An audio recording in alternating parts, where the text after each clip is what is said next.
the how many kids are enrolled in each school, and you have a tab for every month.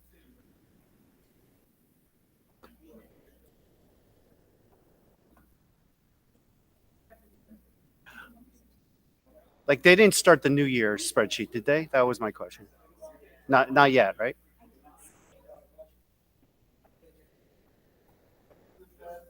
Sure. Yeah, no, that's fine. I just was wondering if a spreadsheet was already created or not. So. Okay.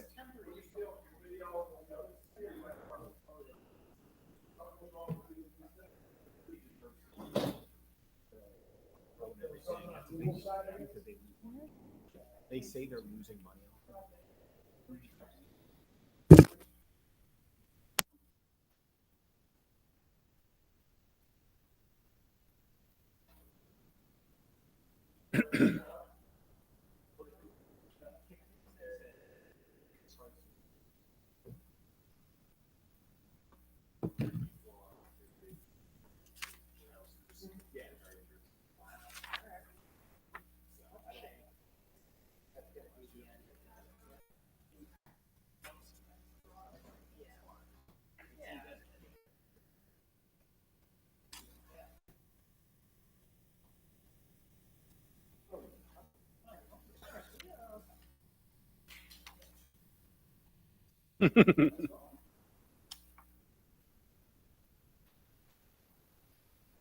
All right, thank you.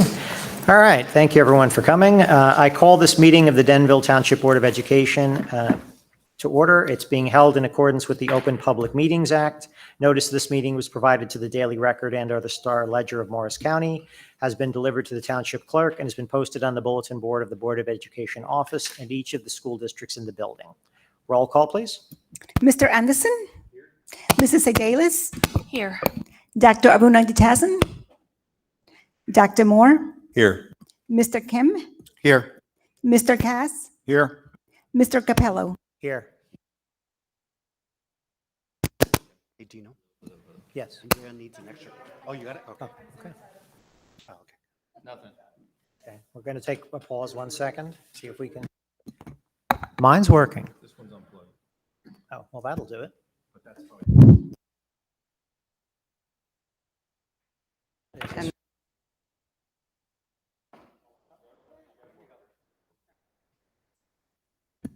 Testing, 1, 2. Thank you. 1, 2. All right, our technical issues have been resolved. We do not have need for an executive session at this time, so we'll move to the Pledge of Allegiance.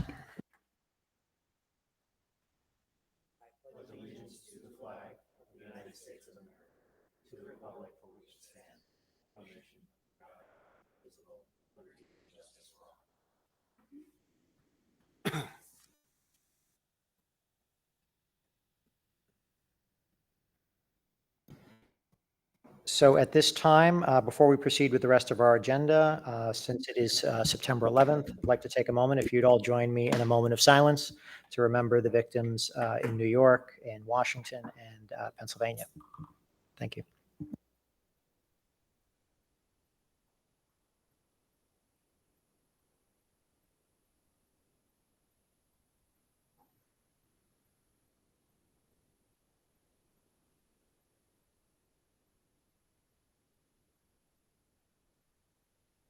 Okay, thank you very much. Moving on, just to make a note, we have a special presentation in November. Will be from our board attorney for our HIB training, November 20th, and that will be that. Steve, superintendent's comments? Okay, so we had a great opening. We were around, Sandy and I were around to all the schools for the first week, went through, everything was looking great. The buildings look great, and kids seem happy, teachers seem happy. It was a little hot, but the fact that we have the air conditioning in all rooms except for 3, as you recall, we still have the 3 large rooms at Lakeview that we're still working on, and that's the electrical projects getting done, and then that. So hopefully for next hot season, we'll have that ready to go. And just wanted to make a note that our back to school nights are this week. Lakeview is September 12th, tomorrow. Riverview is the September 13th. and Valley View is September 14th. And that's it for the superintendent's comments. Okay, thank you very much. Dr. Cullis, Assistant Superintendent comments?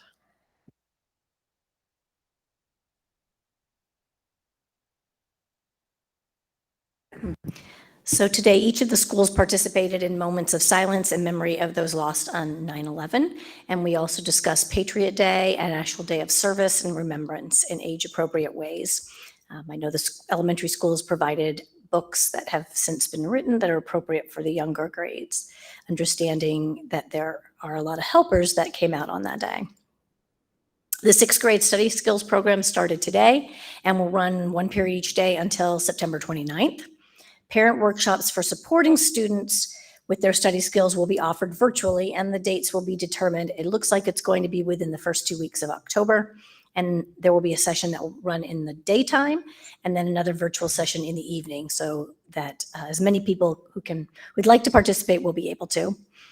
The NGSLA student reports will be mailed home this Friday, September 15th, and Hispanic Heritage Month begins on September 15th as well. This concludes the Assistant Superintendent's report. Great, thank you very much. Damaris, anything from the Business Administrator's Office? No comments. Okay, thank you very much. At this time, we're going to move on to our first public discussion section of the evening. The rules and parameters are laid out in the agenda. I would ask that if anyone would like to speak, that they approach and give their name and address for the record. So I'm going to open up for our first public comment section at 7:35 p.m. If you are online and would like to be recognized, you can raise your hand.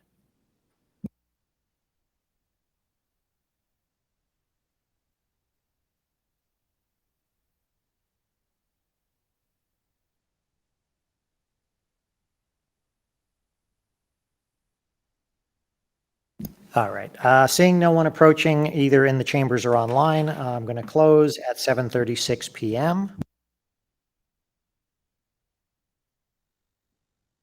We will move on to old business, no action to be taken. These will be items that we'll be voting on at the next meeting. Mrs. Adelis, would you run us through these items if you don't mind?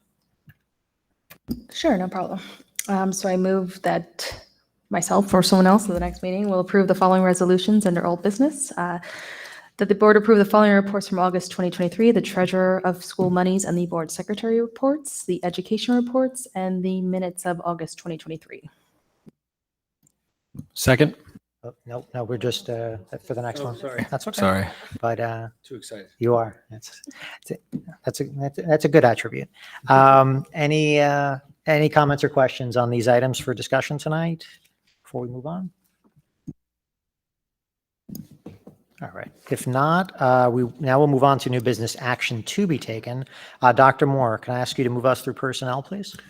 Yes, I'd like to move for approval of the following resolutions under personnel. Under item 1, we have a teacher and instructional aide new hire, another instructional aide new hire, and then an increase in FTE for an instructional aide, and then several teachers for orientation, attendance, and instructional aide for pre-K orientation, an extended contract for leave of absence teacher, stipend for a change of rooms for speech therapist, one teacher to get paid for an extra period per day, and then there are 2 resignations.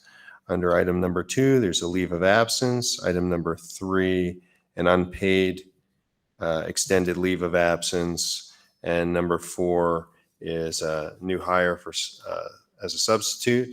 And then we have an addendum, and under that addendum is school counselor new hire for Lakeview, the psychologist to attend kindergarten orientation, and the LDTC to attend preschool orientation, and a teacher to attend child study team meetings over the summer. I think that's Second. it. There you go. Thank you, Mr. Moore. Dr. Moore, thank you, Mr. Anderson.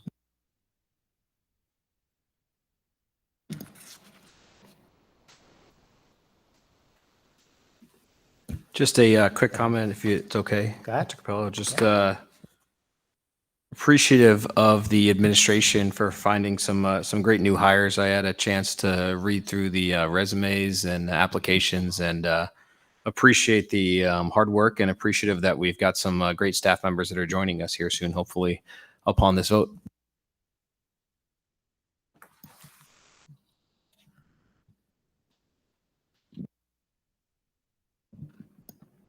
Okay. All right. If there's nothing else, roll call, please. Mr. Anderson, Yes. Mrs. Sedalis, Yes. Dr. Moore, Yes. Mr. Kim, Yes. Mr. Cass, Yes. Mr. Capello. Yes. All right, thank you all. Moving on to instruction and program. Mr. Anderson, can I ask you to move us through these items tonight? Sure. If there are no objections, I'd like to move under Instruction and Program B, items 1 and 2 as a block. They include approval of Brittany DeBose Collado as an administrative intern for the 2023-2024 school year, as well as the board-approved Morris Arts World Dance Residency at Lakeview, grades 1 and 2, funded by the A.R. Spinola Lakeview PTA. Program cost $10,000. Second.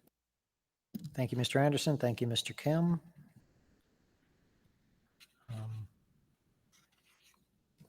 As always, we want to recognize the PTA for their generous contribution for the dance residency.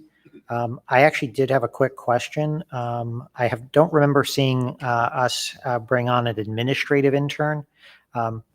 Can somebody just tell us what that's about, or what the duties are? So the administrative intern is actually going to be coming after school hours and working with Sky Sardinopoli more in a discussion role than on a daily basis, because this person is also employed as a teacher in another district. So this is mostly after hours. Got it. Thank you. We've had them before, but they were current employees. Made it a little easier. Is this like a requirement for like a graduate study program for administration or something like that, school administration? Yes, it's part of their program to graduate with a master's in administration.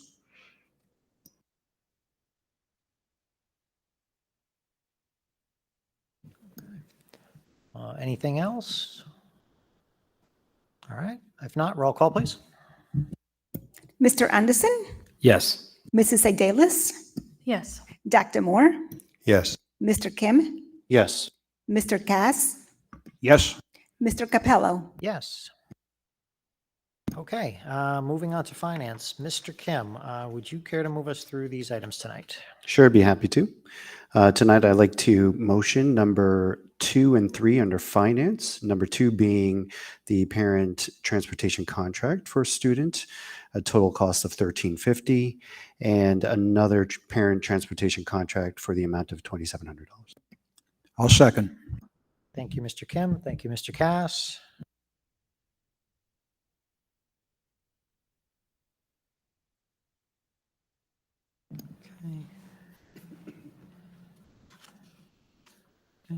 Any questions, comments?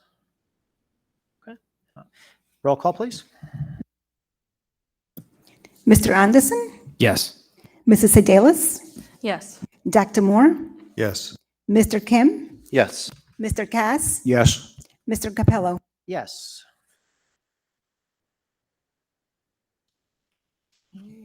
Okay, moving on to operations. Mr. Cass, would you move us through these, please? Certainly. Under operations, transportation, item number 1.1, I'm asking that the board retroactively approve to contract with Rockaway Township for a joint transportation agreement for the rental of a minibus school bus as needed for the 2023-2024 school year at a per diem rate of $100.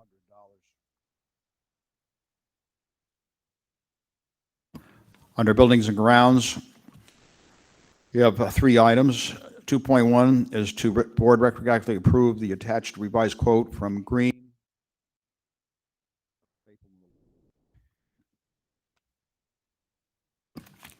Green Horizon to provide services for grading soil and seed at the Valley View Middle School, the amount of $23,900 for the 2023-2024 school year, utilizing maintenance reserve. Item 2.2 is to approve the attached proposal from American Roof Maintenance for chimney flashing restoration at Valley View Middle School in the amount of $12,500 funded with the maintenance reserve fund. Item 2.3, that the board approve the attached quote from Bob Squire Painting and Landscaping to power wash the trailers and decking stain the exterior wall at Valley View and Lakeview Schools in the amount of $7,925, again utilizing maintenance reserve. Second. Thank you, Mr. Cass. Thank you, Mr. Kim.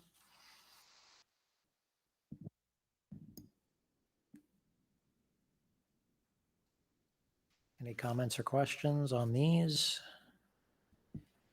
Actually, if I may, I happened to drive by the Valley View on my way here, and of course it was raining earlier today, and I believe that the contractor who did the grading of the soil, as well as they also added drainage to that area as well, and they did a fabulous job. There was no puddles there. There was puddles along other parts of River Road, but by the high school, by that grading, I think they did an excellent job. So That's great to hear. Yeah. No. Jerry went on the day. What was it like? What was the day it poured the other day? Like, what was that, Saturday morning, right? Saturday. He went Saturday morning when it was after it poured, and he took some pictures, and there was no water at all. That's great. Good to hear. Yeah, appreciate us working on it. I think it was kind of an eyesore, and we're certainly going to start getting worse as it eroded. So appreciate the work that you and the Green Horizons worked on it. And thanks to you bringing up the drainage thing, because I'll be honest with you, we weren't going to address that because I wasn't paying attention to the fact that there was puddling. So you brought it up. It's good teamwork, and we added that to the proposal. It was only a couple more $1,000s to do it the right way. And we moved the water from that puddling area to the gravel area, and there's a drywall there now, and it'll like just disperse. So it was good. Good job all around. All right. And if there's nothing else, roll call, please. Mr. Anderson, Yes. Mrs. Adelis, Yes. Dr. Moore, Yes. Mr. Kim, yes. Mr. Cass, Yes. Mr. Capello. Yes. Okay, moving on to new business, no action to be taken. Dr. Moore, can you take us through these items for our next meeting? Sure. Either myself or someone else will move the following resolutions under personnel. Under item number 1, there doesn't appear to be anything to vote on, and items number 2 and 3 are a series of leave of absences. Great, thank you. Any comments or questions on these items for discussion?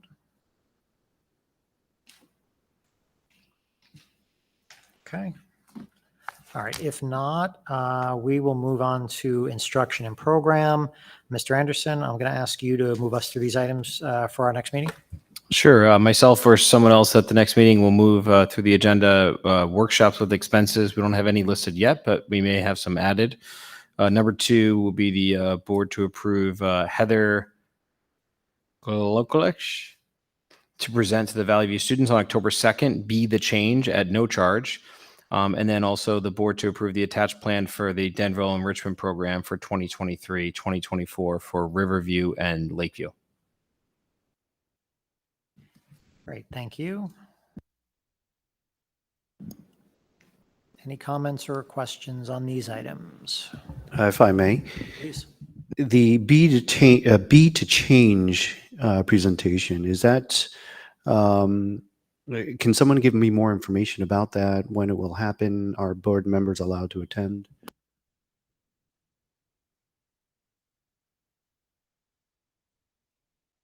It's on October 2nd.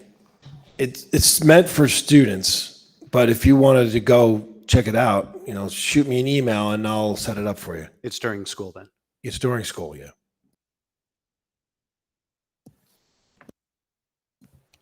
And I can get you some more information on that. Just a administrative note, Damaris, on the next meeting, can we just have under item number 3, RV and LV, just Riverview and Lakeview, just for the clarification of the public that may not know that acronym?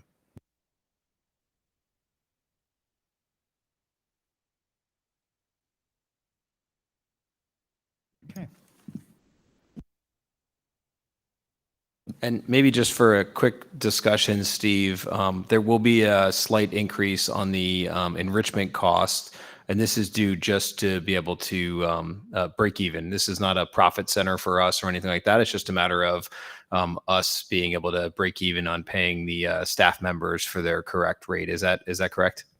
We're typically in the black, and this last year we're a little bit in the red, so we're going to bring it back.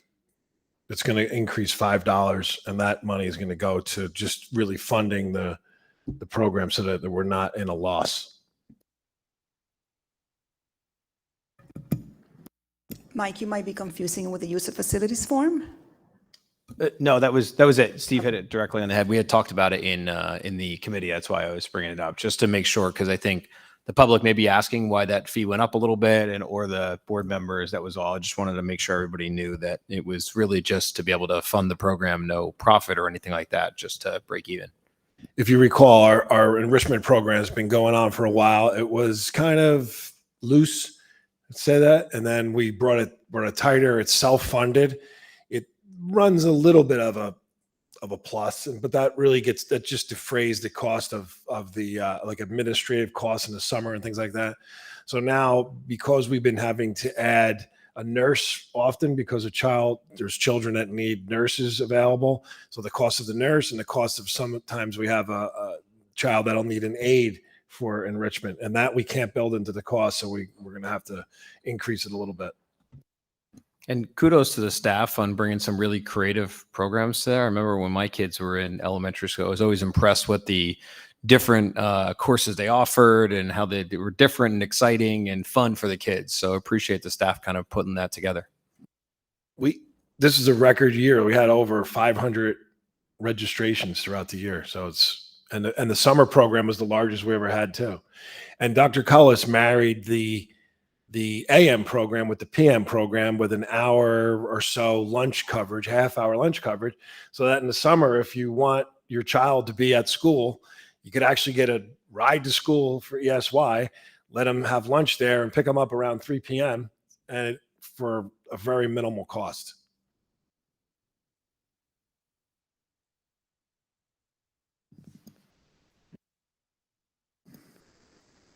Okay. If nothing else, let's move on to policy. Let's see, Mr. Anderson, you haven't done too much tonight. Sure. Why don't we give you the policy to go through?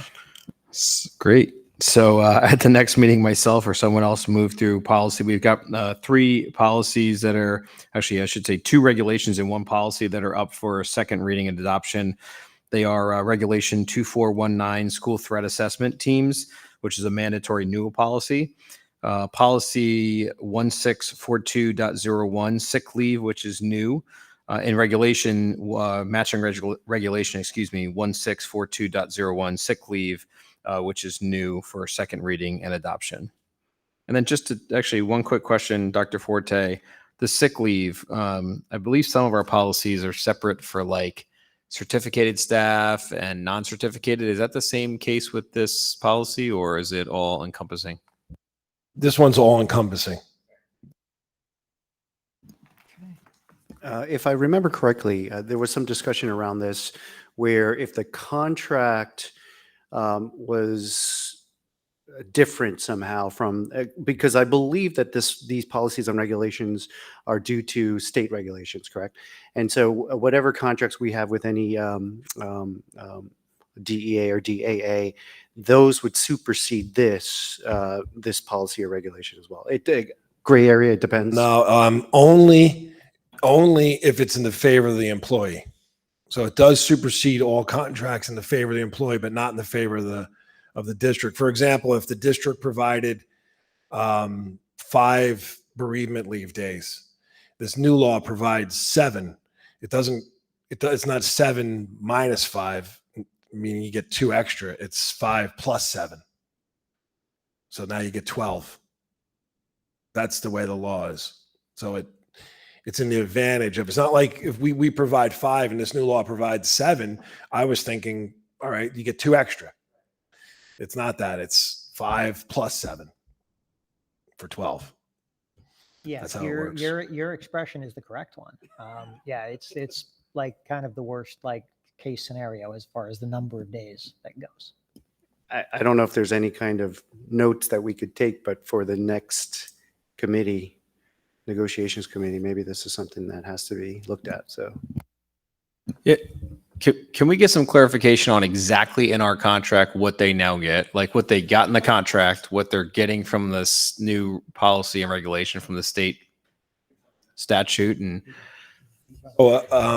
Anybody, this is bereavement now, death in the family. So you have a death, a close relative like parent, you get 5 days plus the 7 days now too, that you can use sick days for. So you have to have the sick days though. It's not like you just get these extra days. So you can use sick days for those 7 days. So you could be out for a total of 12 days now.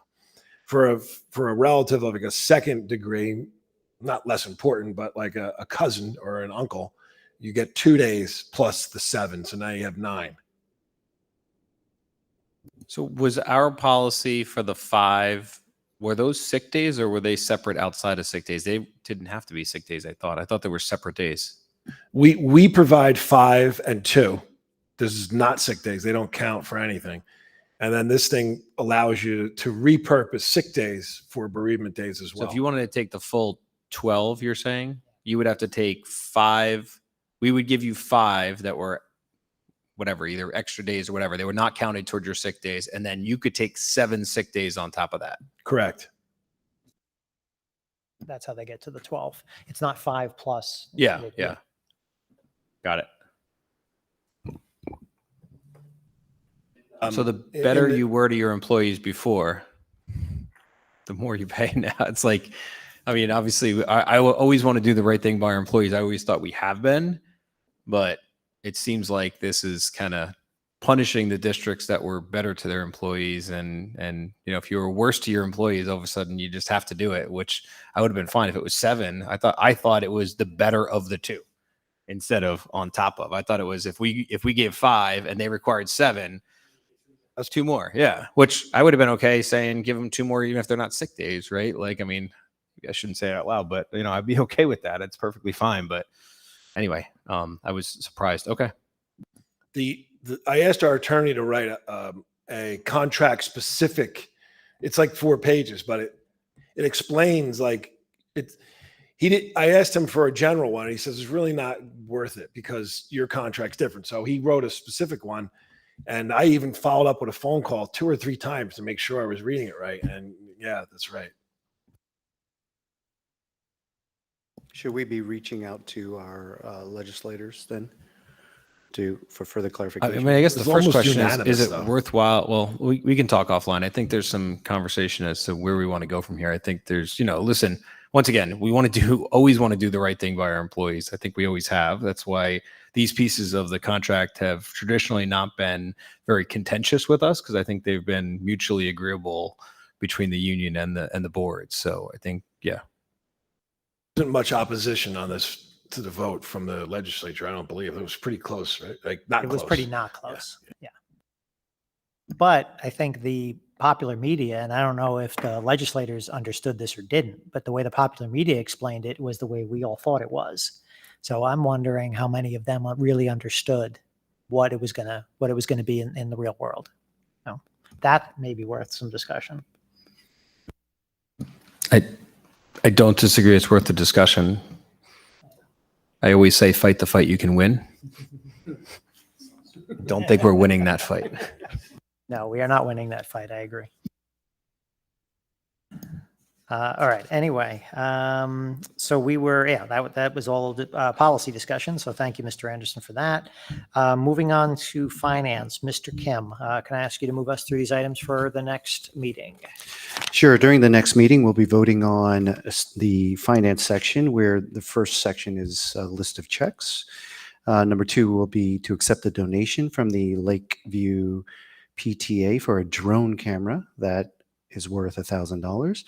We'll also be voting on to accept donation of 15 boxes of school supplies from Denville Social Services, and also to vote on accepting the donation of 20 books to be utilized as resource books for teachers across all grade levels at Lakeview. Thank you. Any comments or questions there? Again, we'll be voting on these the next time, but we're obviously very appreciative of the donations from the PTA and from social services. The last one was the Randolph House. Yeah, We have a parent at the school that works for that company and donated, and they're all social emotional learning books, and they're going to be housed with the counselors. They're really for use with their character education sessions. Fantastic. Thank you. much appreciated. All right. Anything else on these? I think then we'll move on. Mr. Cass, looks like you have one item on operations. That is correct. Nothing on transportation. Number 2, buildings and grounds. I'm going to ask the board at the next meeting to approve the attached revised use of facilities form and fees of $40 an hour for Saturdays and $55 an hour for Sundays. And I think these were going to be effective after January or starting January 1st. That will be effective 24-25 school year. Okay, maybe we should amend that so when somebody looks at it, Absolutely. they know. Yep. Good call out. And just a quick question, Damaris, can you remind me what our current fees for Saturdays and Sundays were? Do you know off the top of your head? Saturday's fees is $35 an hour and Sunday is $50 an hour. This will be an increase of $5 per day. Got it. And again, it's to break even. Got it. Thank you.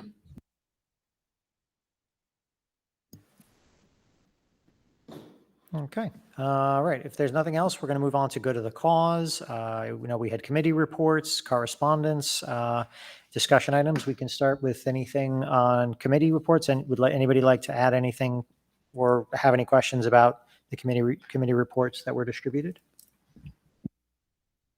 And actually, Mr. Kim, I don't know if there's anything. I'm going to ask you if you wouldn't mind, just give a brief on the Space Considerations Committee, if you wouldn't mind. Yeah, we could start there. After our meeting or during our meeting for the Space Considerations Committee, we were discussing back and forth with regards to what we need to accomplish. And bottom line is our goals are still the same. We just need more time to gather the information and to have it sort of presentable. Of course, just as a refresher, we are, the goal is to find out exactly, how much space we have, and also to be able to accurately forecast how many students or how many new students we will get from the new developments. We have started a document already. Dr. Forte also was able to get some updated numbers from Dr. Grip, who provided our last forecast demographic study. And during our next meeting or after our next meeting, we should have a little bit more concrete information with regards to that. Perfect. Thank you.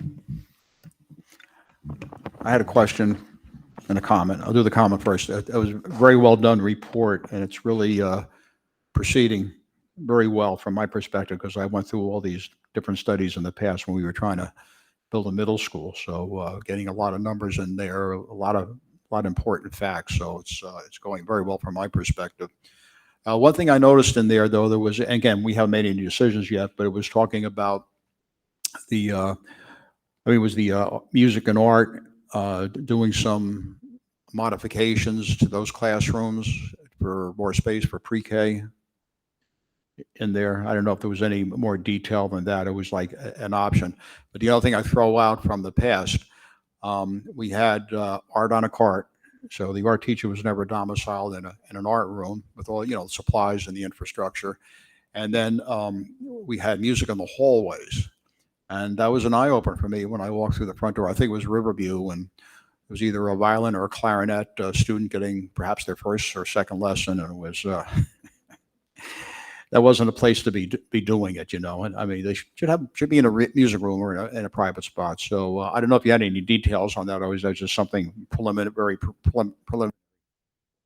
I think one thing we were looking at was the possibility of the art and music sharing one room rather than having two at the annex. Because right now there's a separate art room and a separate music room, and then maybe they could share them. So something like that. Yeah. From my perspective, the biggest question I have is, what is it going to take for us to house all these students and take it to the extreme? If it means foregoing some of those different activities, then we would forego some of those activities.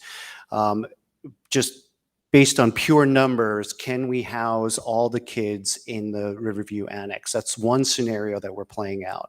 And then, of course, if the answer is yes, then we can debate all those other elements, such as the number of students per classroom, as well as what are we going to sacrifice in order for us to get to that point. And I think from that perspective, we can then have another option available with regards to what's plan B, what are our alternatives. So, And we've already done some, you know, I guess barricades, walls put up in Lakeview, as well as the library over at Riverview there, which seemed to work out okay. That's a little bit different than teaching music and art. So the other thing, I remember the pre-K though. So I'm assuming or guessing that it's pre-K as we have today, not installing an expanded pre-K program. No, we were probably using the word pre-K because the room. Oh, okay. There's two things, right? The other thing is the possibility of adding pre-K. These are all just possibilities. Like, obviously, if we're going to have more K-8 kids, pre-K is going to be, a dream or a wish, right? That's probably going to get pushed aside. Just being realistic, if we're thinking about expanding pre-K to regular ed students and having a pre-K program within our facilities, while we're having space issues coming down the road, I would think those are almost counterintuitive. But Dr. Cullis and I, we never really considered running, if we did do the pre-K, we never really considered running it in one of our schools. We considered outsourcing it to a local pre-K here. So that's an option that we were looking at. And the other thing we talked about too is the funding from the state.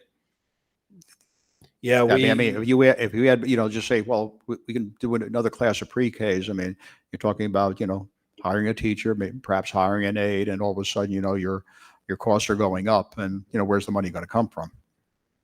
And certainly, you get a lot pushback from the parents if you eliminated, music and art to install a new pre-K expanded pre-K program. Well, I think right off the bat, and I hope this is the case with the full board, but I don't think anybody's interested in any substandard space anymore. I don't think that this town with that nice emblem now is going to do anything that's substandard. So that's, in my mind, that's off the table. And I think I've been clear about that since the beginning, right? We're not using trailers.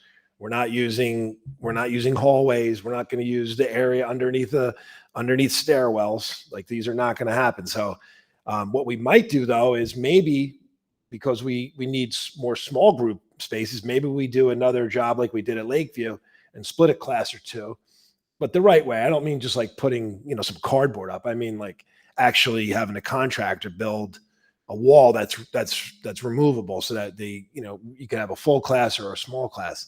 Also for Riverview, one of the things that we're looking at is possibly adding the bathroom situation like we did at Lakeview a couple of years ago. If you remember, this all came out of that thing I called option 3. Remember where we said option 1 was an addition at Lakeview, option 2 was an addition at Riverview, option 3 was the one we didn't have to do an addition. We had to reclaim some space, and we did all that. So part of option 3 was taking, remember, we spent $1 million on this too, by the way. You remember, it was a big project. We did the libraries, all 3 libraries were done. It's been a big project, and it came out great, and we were able to house our kids. The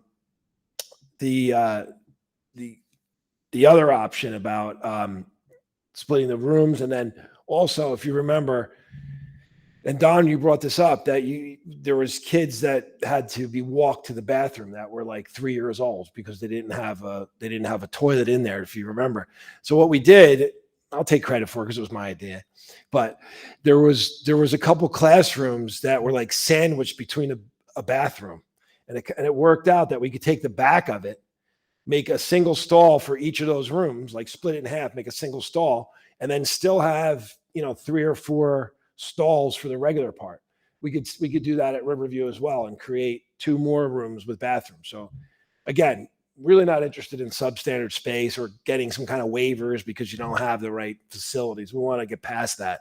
And so these are all the things that I hope come out of this committee. And I'd like to be able to have that was once a 1-page document, now is about 7 pages. So we want to provide the full board with this 7-page summary. And by the way, the 7-page, a lot of it's like graphics and stuff. So it's not like all text. It'll be a pretty neatly organized document that you'll be able to follow. And I hope from there in the new year, when the new board's seated, that we make decisions for what's the plan down the road. Because I did follow up with our architect, and I'm not far off on the 5-year thing. If we were actually going to do something, you're looking at about 5 years down the road. Yeah. So, I mean, just to level set Don a little bit, to give you guys an idea, I think maybe from a higher level where the committee is right now, we're still kind of getting our heads around the data on the projections, the students that are coming in and what that looks like. We're also getting our heads around what our schools can support in terms of the rooms and the physical space and the ability to upsize the classrooms, increase class sizes, and what that would look like and how much more room that would give us. So we're not quite down to the granular level yet of talking about dividing rooms or doing that. I think we're still kind of thinking in a more global way. What you're talking about is definitely on our agenda. We're just not quite, as a group, I know the 3 of us are not quite there yet.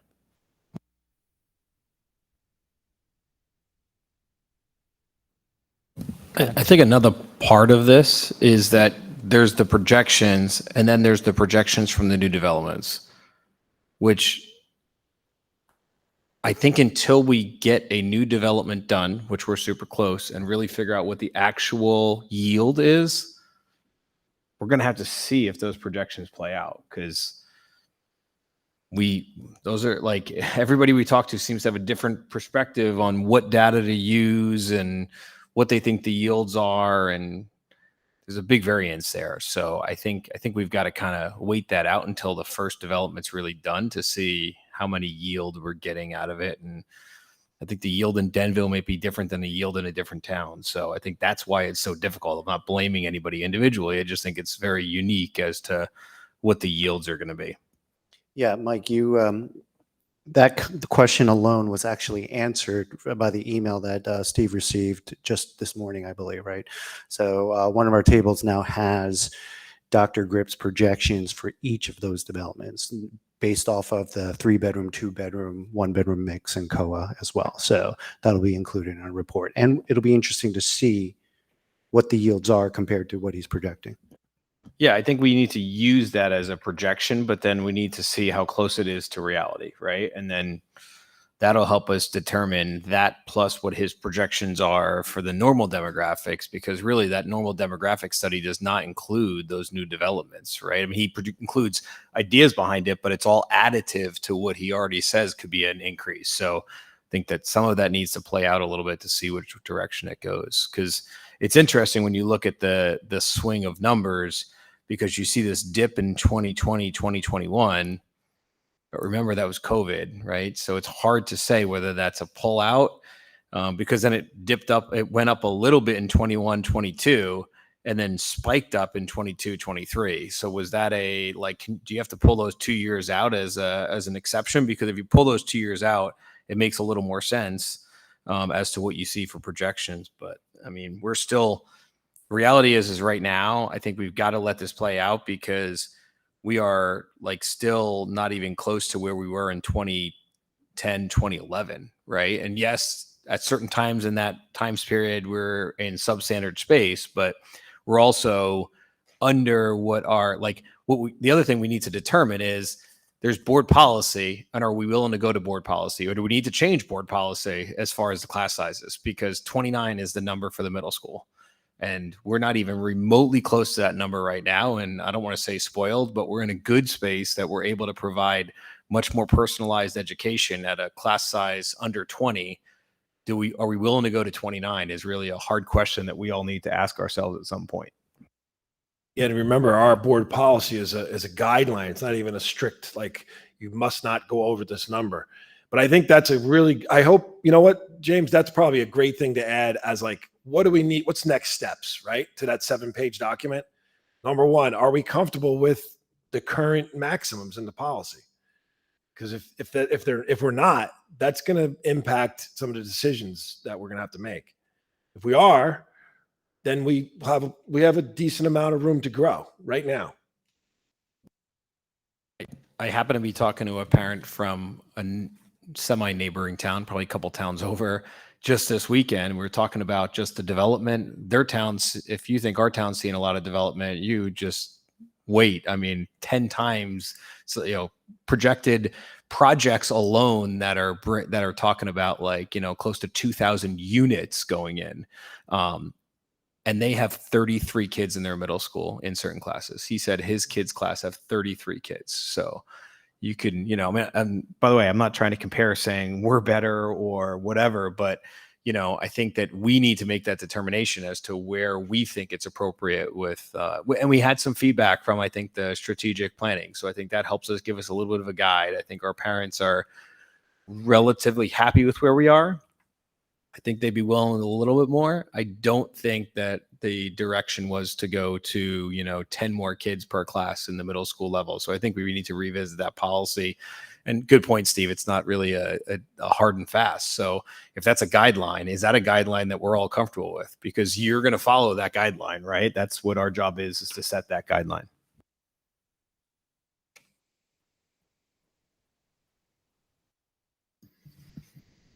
I mean, you're right. We're looking at 529 units, and Montville, Hanover, Morris Plains, and Parsippany are looking thousands. Rockaway Township, thousands of units, and we're at 529.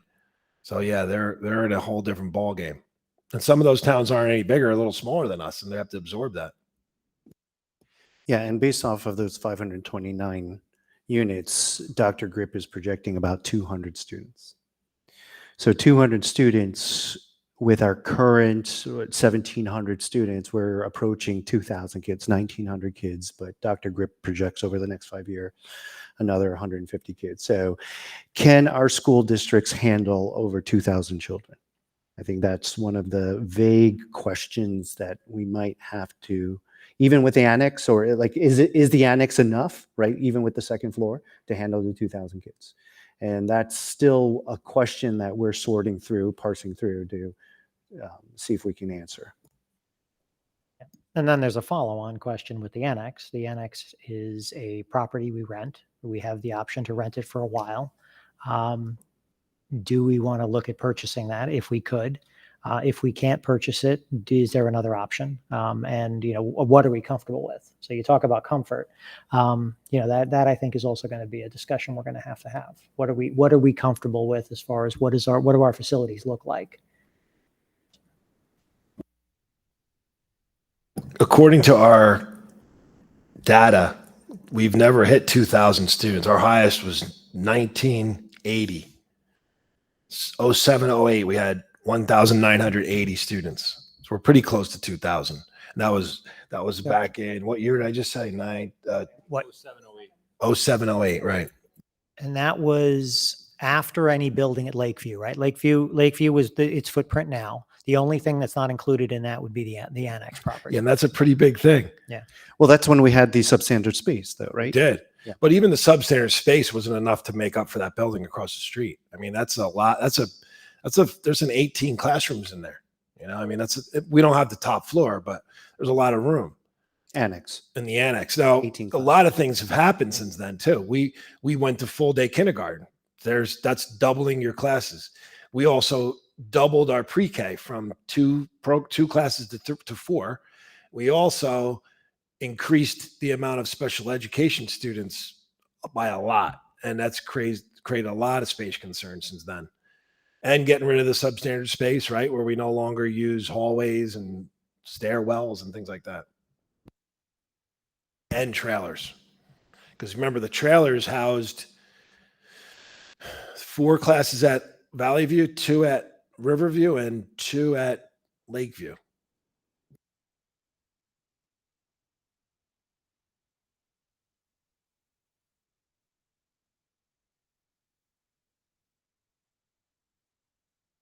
It's too late to pull your petition, Mike. I'm sorry, you're on the ballot.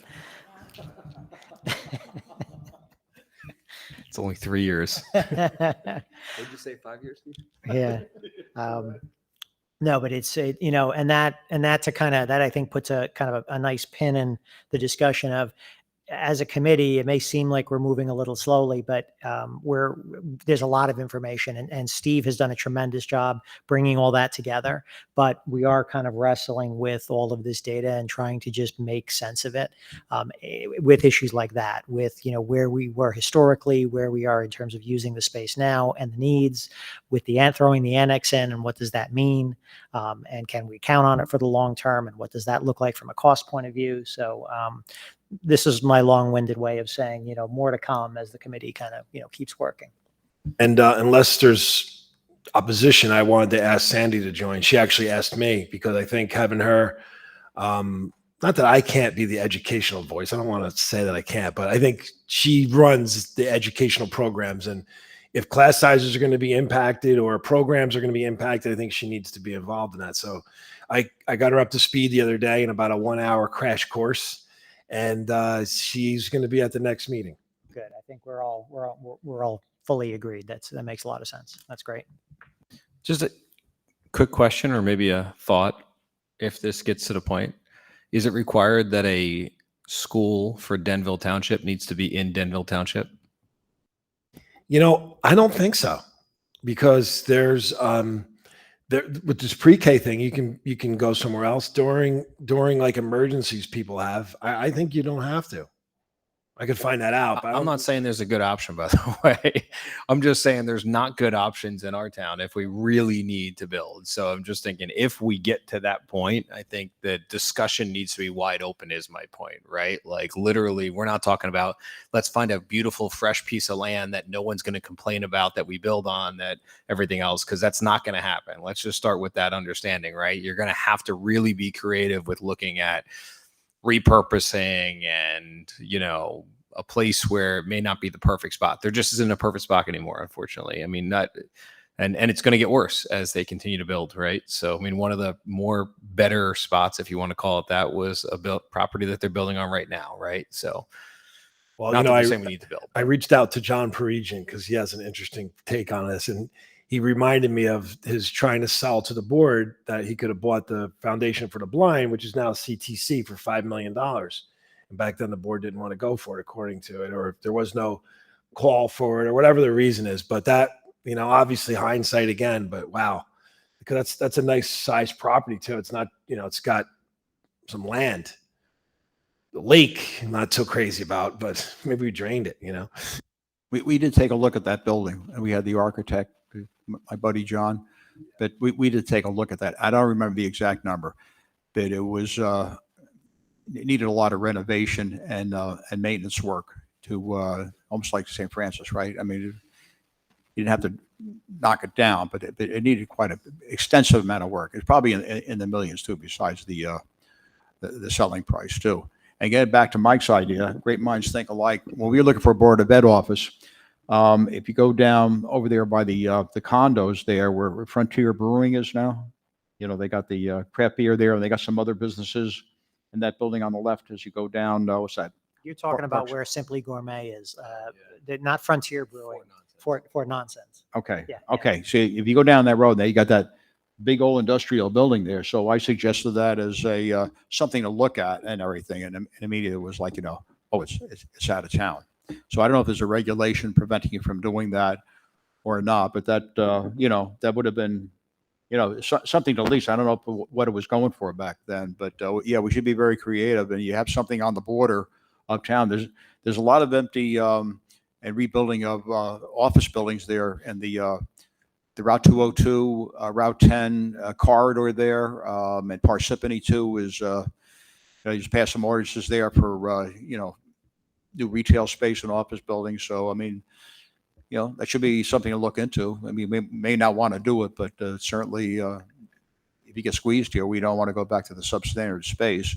And if you look at those trailers, that's where we had to house everybody. And if you get up close to 2,000 again, the schools are going to be pretty crowded. Even with St. Mary's, they'll be bursting at the seams. That's 300 kids more than we have right now, just to put it in perspective. And if you walk around Lakeview, you won't see empty rooms anywhere, not one.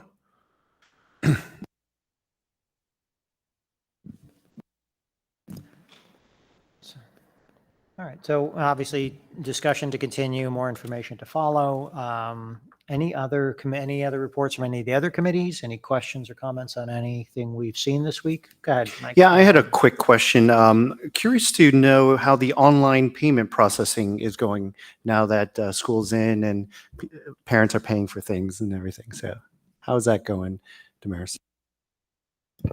It's not quite set right now. We're still working with the vendor. There's a little couple of details that need to be ironed out, especially with the application and the payments. We're trying to get all the mill payments and the Chromebooks insurance, as well as the field trips. And it's not aligning correctly right now. So until it's aligned where it's going to be correct, we don't want to release it at this time.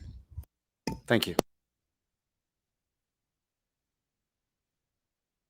Just a quick update from the Education Foundation. I think Dr. Moore was asking earlier, a couple of quick updates. This Friday, they're having a free outdoor family movie night, Gardner Field, Field 1. They're going to be showing Super Mario Brothers, so anybody's welcome to come down. They're going to have concessions opening at about 7, I believe, and then the movie will start right around sunset, probably closer to 8 o'clock.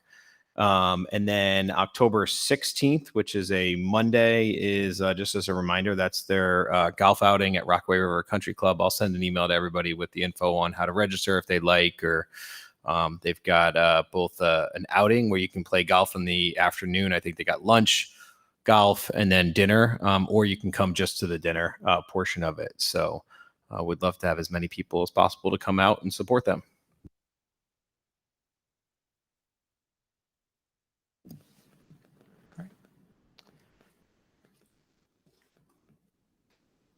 Anyone else? If not, we can turn our attention to board highlights for tonight. Steve, what are your suggestions? I would say the thank you for the donations again, and maybe an update on the online payments I'll figure out for Damaris, and Maybe the 6th grade study skills. 6th grade study skills. Good. Great, thank you. And I know you mentioned the convocation at the beginning. I just wanted to call out that the convocation I thought was a rousing success. I think the staff had a ton of fun. I would recommend that like a program like that every time. I think that was a great team building, coming together kind of activity. So I hope everybody enjoyed it as much as it looked like everybody did. I didn't even get home and I got a text message from my wife with a video of me dancing. So thank you very much. It took no time at all. Oh, yes. And I have a video of Steve doing the chicken dance. So I will share that. Did you see the picture of me? They're both up here and I'm doing something totally different. I have no idea what I'm doing.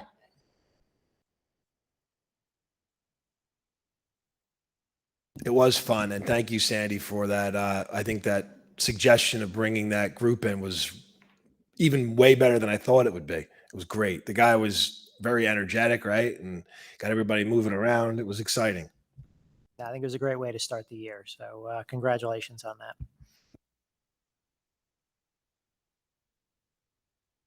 I do want to say that the custodians now have a great reputation that is going to go on for a long time. So. All right. If nothing else, we're going to open up for the second public comment section of the evening. The same rules apply. They are outlined in the agenda. If you would like to make a comment, you would approach and announce your name and address for the record. And we will open up at 8:28 p.m.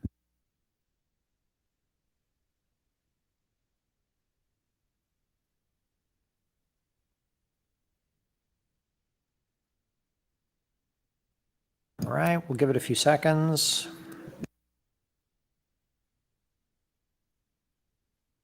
All right, seeing no one online and no one in the chamber, I'm going to close this open public comment section at 8:29 p.m. We do have need for an executive session. Yes, we do. Okay. Mrs. Adelis, I'm going to ask you to move us through executive if you wouldn't mind. Sure. I move to convene us in executive session in accordance with Section 8 of the Open Public Meetings Act. The purpose of this closed session will be to discuss negotiations, legal. No, personnel, Issues, security, security. Anything student else? matters. And student matters. Thank you. Minutes of this session will be made available to the public when the need for confidentiality no longer exists. Second. Thank you, Mrs. Adelis. Thank you, Mr. Kim. All in Aye. Aye.